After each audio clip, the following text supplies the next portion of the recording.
Se você lê a Bíblia, eu quero te convidar para uma reflexão histórica, mas se tiver em pé, senta aí, por favor, que é bem puxado o assunto.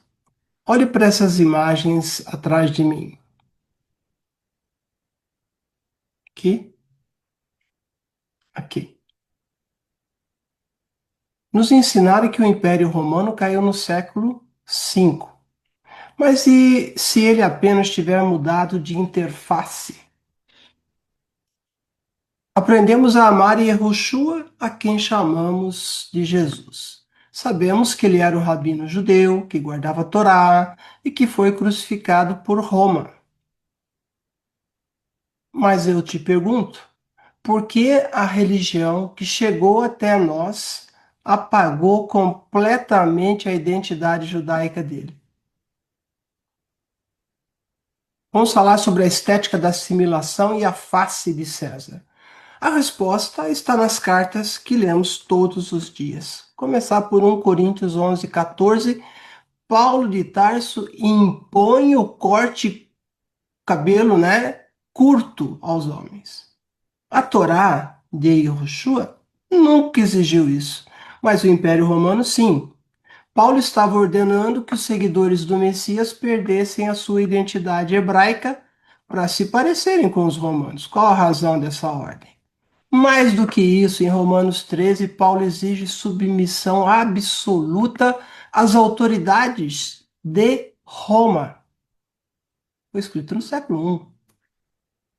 Ele substituiu a essência da Tanar pela face de César e pela filosofia helenística.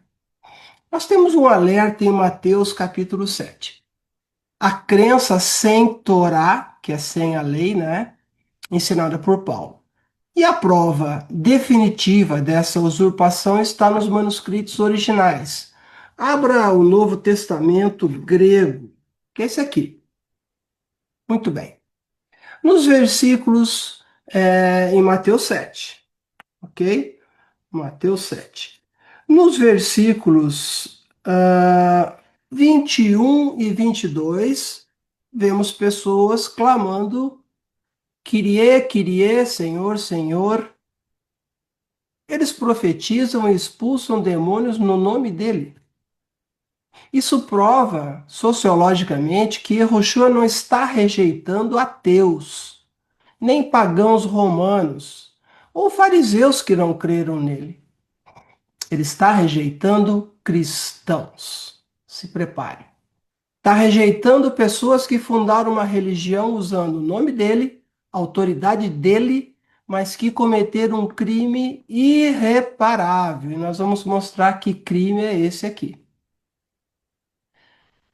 Existe uma palavra em grego chamada nomos. E nós vamos entender o que significa anomia no grego original. E nós vamos falar deste capítulo e versículo de Mateus 7. No versículo 23, Jesus profere a sentença: O ergazomenoi ten anomia. As Bíblias traduziram como os que praticam a iniquidade.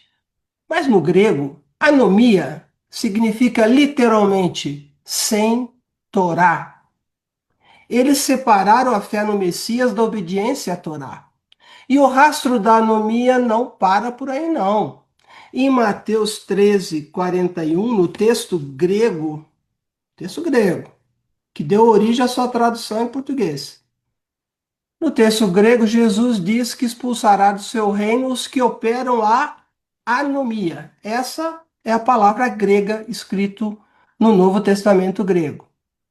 Repetindo, que deu origem à sua tradução em português. Expulsará do seu reino os que operam a anomia. Mateus 13:41. Mateus 24:12.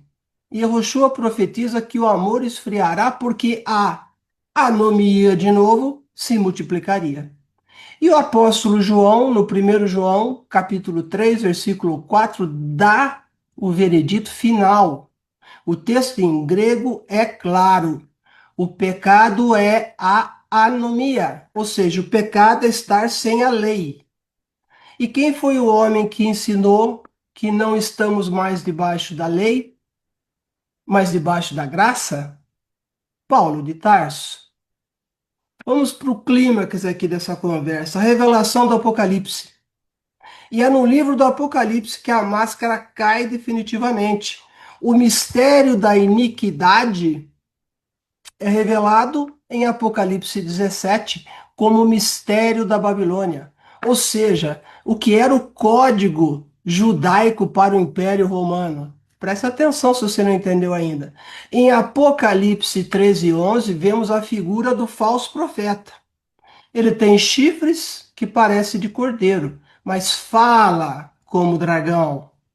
Essa é a anatomia exata de Paulo de Tarso, sua teologia e do sistema que ele criou. Tem a aparência de Jesus, o cordeiro, mas quando abre a boca, ele dita as leis do Império Romano, o dragão. Vamos analisar o veredito de Yehoshua, que você conhece como Jesus, e o chamado. Então vamos entender. O domínio militar de Roma, transmutou-se em domínio teológico, operando de forma ininterrupta por mais de 2026 anos. A Septuaginta foi a ferramenta, Paulo foi o agente. Chegou o momento de ouvir o verdadeiro veredito de Yehoshua, pode ler em grego também, ecoando na história. Paulo, eu rejeito a tradução grega, nunca vos conheci. A história deixa e deixou rastros. E a verdade não teme a investigação. Descubra a arqueologia dessa fé na obra definitiva. Yehoshua é a Tanar e Paulo é a Septuaginta. Paulo é o anticristo grego. Confira no texto grego tudo que eu falei neste vídeo antes de chegar a conclusões precipitadas. Vale a pena. Bora estudar, gente? Bora!